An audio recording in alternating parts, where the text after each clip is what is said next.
Caption Close San Francisco, AP, 5 lawsuits against the Trump administration's decision to end a program protecting some young immigrants from deportation face a key federal court hearing in San Francisco that could put an early end to the legal challenges or give them a big boost.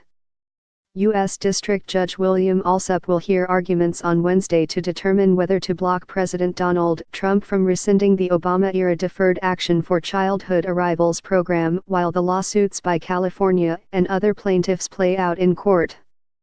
The judge is also considering a request by the Trump administration to throw the lawsuits out.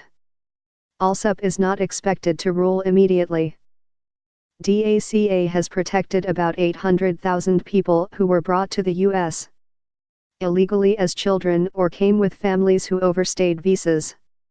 The program currently includes hundreds of thousands of college-age students commonly referred to as Dreamers, based on never-passed proposals in Congress called the DREAM Act that would have provided similar protections for young immigrants. Attorney General Jeff Sessions announced in September that DACA would be phased out, saying President Barack Obama had exceeded his authority when he implemented it in 2012.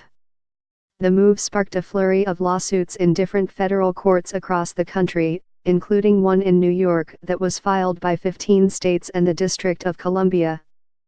Alsup is considering 5 other lawsuits, including one brought by California and 3 other states and another by the governing board of the University of California school system.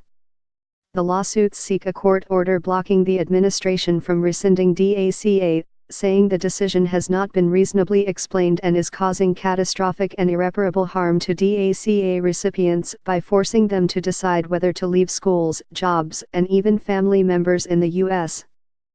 The U.S. Department of Justice said in court documents that DACA was facing the possibility of an abrupt end by court order, so the administration's decision to phase it out was less disruptive. Under the Trump administration's policy, DACA recipients will be allowed to stay in the U.S. for the remainder of their 2-year authorizations. The administration also gave any recipients whose deferred action was due to expire within 6 months a month to apply for another 2-year term. The DOJ wants Alsup to dismiss the 5 lawsuits. Alsup had ordered the Trump administration to turn over all emails, letters, and other documents it considered in its decision to end DACA, but the U.S. Supreme Court put that order on hold earlier in December.